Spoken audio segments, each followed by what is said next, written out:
तो कहते हैं कि समय आने पर सब बदल जाते हैं और अब जापान का नजरिया भी भारत के प्रति पूरी तरीके से बदल चुका है, क्योंकि जो जापान बुलेट ट्रेन के मामले में भारत को धोखा देने के लिए सारी हदें पार करना शुरू कर चुका और बुलेट ट्रेन भारत को देने के लिए ज्यादा कीमत और वसूलने की कोशिश कर रहा था, अब वही जापान अपनी बातों पर बदल चुका है।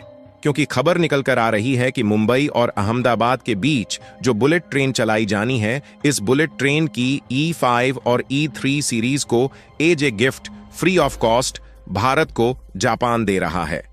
और दुनिया भर के देश एक पल के लिए सोचने पर मजबूर हो चुके हैं कि आखिरकार जो जापान अभी तक भारत को बुलेट ट्रेन के लिए एक के बाद एक बहाने बताता जा रहा था, अब अचानक वही जापान भारत के फेवर में इतना ज्यादा आकर आखिरकार फ्री ऑफ कास्ट में बुलेट ट्रेन की सप्लाई क्यों करने जा रहा है।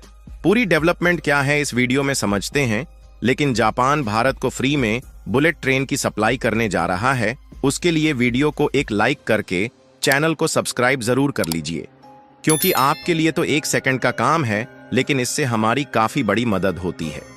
देखिए, हुआ यह है कि आप सभी जानते हैं कि जापान की तरफ से बुलेट ट्रेन भारत को देने में काफी ज्यादा देरी हो चुकी है और इस मामले में जापान आनाकानी कर रहा है।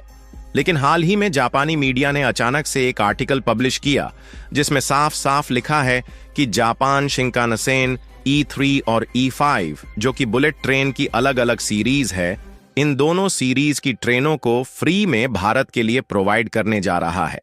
एक बार के लिए तो जब हमने भी यह आर्टिकल पढ़ा तो हम भी सोचने पर मजबूर हो चुके थे, लेकिन जब हमारे द्वारा गहरी रिसर्च की गई तो यह बात सामने आई कि यह बात सत्य है कि जापान भारत को फ्री में दोनों सीरीज की बुलेट ट्रेन को प्रोवाइड करने जा रहा है और इसका कंफर्मेशन खुद इंडिया की तरफ से दिया जा चुका है। लेकिन बात की जाए कि क्या जापान भारत से गलती मानने के लिए इन दोनों सीरीज की बुलेट ट्रेनों को फ्री में देने जा रहा है, या फिर जापान भी इसके पीछे कुछ अलग रणनीति लेकर चल रहा है, तो इसका सीधा जवाब है कि शुरुआत में तो सभी भारतीय लोगों के मन में बहुत ही ज्यादा खुशी का माहौल है कि जापान हमारे लिए बुलेट ट्रेन फ्री में देने जा रहा है।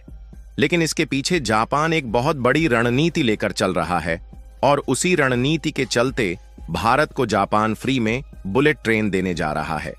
दरअसल भारत में हाई स्पीड ट्रेन का सपना नया नहीं है। साल 2000 से ही इस पर बात चल रही थी, लेकिन असली शुरुआत हुई 2013 में हुई। उस साल भारत और जापान ने एक समझौता साइन किया जिसे MOU यानी मेमोरेंडम ऑफ अंडरस्टैंडिंग कहते हैं। इसके तहत फैसला हुआ कि दोनों देश मिलकर मुंबई और अहमदाबाद को जोड़ने वाली 508 किलोमीटर की हाई स्पीड रेल बनाएंगे। अभी इस रास्ते पर ट्रेन से 6 से 7 घंटे लगते हैं, लेकिन बुलेट ट्रेन इसे सिर्फ 2 घंटे में पूरा कर देगी। इसके बाद 2015 में प्रधानमंत्री नरेंद्र मोदी जापान गए और वहां जापान के प्रधानमंत्री शिंजो आबे के साथ एक बड़ी डील हुई। जापान ने हमें 81,000 करोड़ रुपए का सॉफ्ट लोन दिया। दोस्तों, ये लोन बहुत खास था क्योंकि इसकी ब्याज दर सिर्फ 0.1% थी और इसे चुकाने के लिए हमें 50 साल का समय मिला। इतना ही नहीं, बल्कि जापान ने अपनी मशहूर शिंकनसन टेक्नोलॉजी भी पेश किया जो 320 किलोमीटर प्रति घंटे की स्पीड से चलती है। लेकिन भारत में गर्मी, धूल और बारिश को देखते हुए जापान ने ट्रेनों को खास तरीके से तैयार किया, जैसे कि ज्यादा सामान रखने की जगह बेहतर कूलिंग सिस्टम और भारतीय रेलवे के हिसाब से डिजाइन। इसे ऐसे समझिए जैसे तुम्हारी साइकिल को बारिश में चलाने के लिए चेन पर तेल लगाना पड़ता है, वैसे ही इस बुलेट ट्रेन को भारत के लिए तैयार करना पड़ा। हालांकि इसमें टाइम लगा, लेकिन तैयार हो गया तो इसे भारत में चेक करने की बारी आई। अब एक मजेदार बात सुनिए कि हाल ही में जापान ने ऐलान किया कि वो भारत को 2 बुलेट ट्रेनें E5 और E3 सीरीज फ्री में देगा। ये ट्रेनें 2026 में भारत आएंगी। लेकिन कोई भी बिना अपने फायदे के फ्री में आज के समय कुछ भी नहीं देता, और जापान भी ऐसा ही कर रहा है, क्योंकि जापान के द्वारा भेजी गई यह दोनों बुलेट ट्रेनें सीधे यात्रियों के लिए नहीं होंगी, बल्कि ये टेस्टिंग और इंस्पेक्शन के लिए होंगी। यानी इनसे ट्रैक की टेस्टिंग होगी, भारत के मौसम में इनका टेस्ट होगा और साथ ही बाकी के सिस्टम को चेक किया जाएगा। इसके बाद ही असली बुलेट ट्रेनें आएंगी, जैसे कि E10 या अल्फा X, जो और भी एडवांस होंगी। लेकिन यहां पर सोचने वाली बात यह है कि जापान जब किसी को अपनी बुलेट ट्रेन भी बेचता है तब भी इस तरीके की फ्री टेस्टिंग फैसिलिटी नहीं देता, तो आखिरकार जापान ने ऐसा क्यों किया?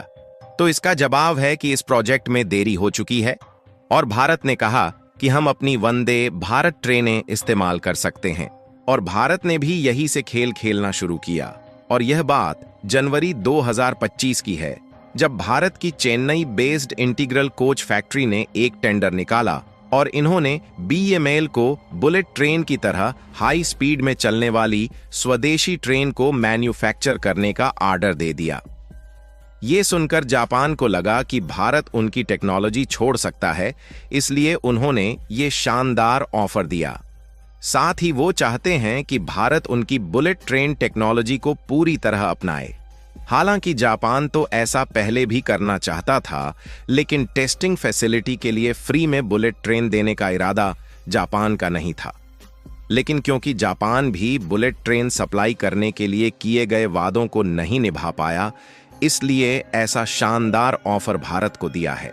क्योंकि इस बात पर ध्यान दिया जाए तो इस प्रोजेक्ट को 2017 में शुरू होना था और 2022 तक पूरा होना था, लेकिन अब ये अगस्त 2027 तक कुछ हिस्सों में शुरू होगा। और देखा जाए तो देरी होने का मुख्य कारण तो हम लोगों से शुरू हुआ, क्योंकि महाराष्ट्र और गुजरात में 508 किलोमीटर ट्रैक के लिए 1400 हेक्टेयर जमीन चाहिए थी, लेकिन किसानों और स्थानीय लोगों ने विरोध किया। और जब यहां से देरी होना शुरू हुई तो समय के साथ बढ़ती महंगाई के कारण इसकी लागत भी बढ़ गई।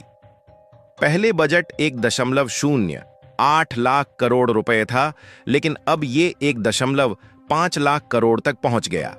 मटेरियल महंगा हुआ और टेक्नोलॉजी की लागत भी बढ़ी। लेकिन जापान भी दूध का ढुल्ला नहीं था। जापान में इसकी टेस्टिंग में कुछ परेशानियां आईं, जैसे कि 2018 में एक ट्रेन के हिस्से अलग होने की घटना हुई, जिसके बाद सेफ्टी चेक बढ़ाए गए। इसके अलावा भारत में बुलेट ट्रेन की नई सीरीज E10 को चलाया जाना है, लेकिन इसे बनाने में समय लग रहा है, जो 2030 से पहले नहीं आ सकती। लेकिन अच्छी खबर यह है कि 60% काम पूरा हो चुका है।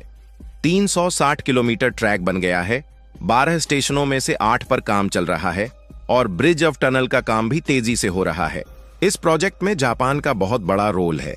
उन्होंने टेक्नोलॉजी दी, इंजीनियरों को ट्रेनिंग दी और सॉफ्ट लोन दिया। लेकिन भारत भी कम नहीं है, क्योंकि यहां NHSRCL यानी national high speed rail corporation limited दिन रात काम कर रहा है और 31,350 मजदूरों को रोजगार मिला है। और भारत की स्वदेशी पहल भी कमाल की है, क्योंकि जब तक हमें बुलेट ट्रेन नहीं मिलती तब तक हम अपनी वंदे भारत ट्रेनें 2027 से इस कॉरिडोर पर चलाएंगे, ताकि ट्रैक खाली न रहे। साथ ही भविष्य में हम खुद की हाई स्पीड ट्रेनें बनाना चाहते हैं। इसके लिए भारतीय इंजीनियर जापान से सीख रहे हैं और अपने तरीके से टेक्नोलॉजी डेवलप कर रहे हैं। बाकी जापान भारत को 2 बुलेट ट्रेन टेस्टिंग के लिए फ्री में दे रहा है। इसके पीछे उसकी क्या मंशा हो सकती है, अपनी राय कमेंट में जरूर बताएं। और इस वीडियो को एक लाइक करके अपने मित्रों तक शेयर जरूर करें, ताकि उन्हें भी जानकारी मिल सके। इसी तरह और भी नॉलेजेबल वीडियो देखने के लिए चैनल को सब्सक्राइब करके बेल आइकन को ऑल पर जरूर सेलेक्ट करें। जय श्री राम।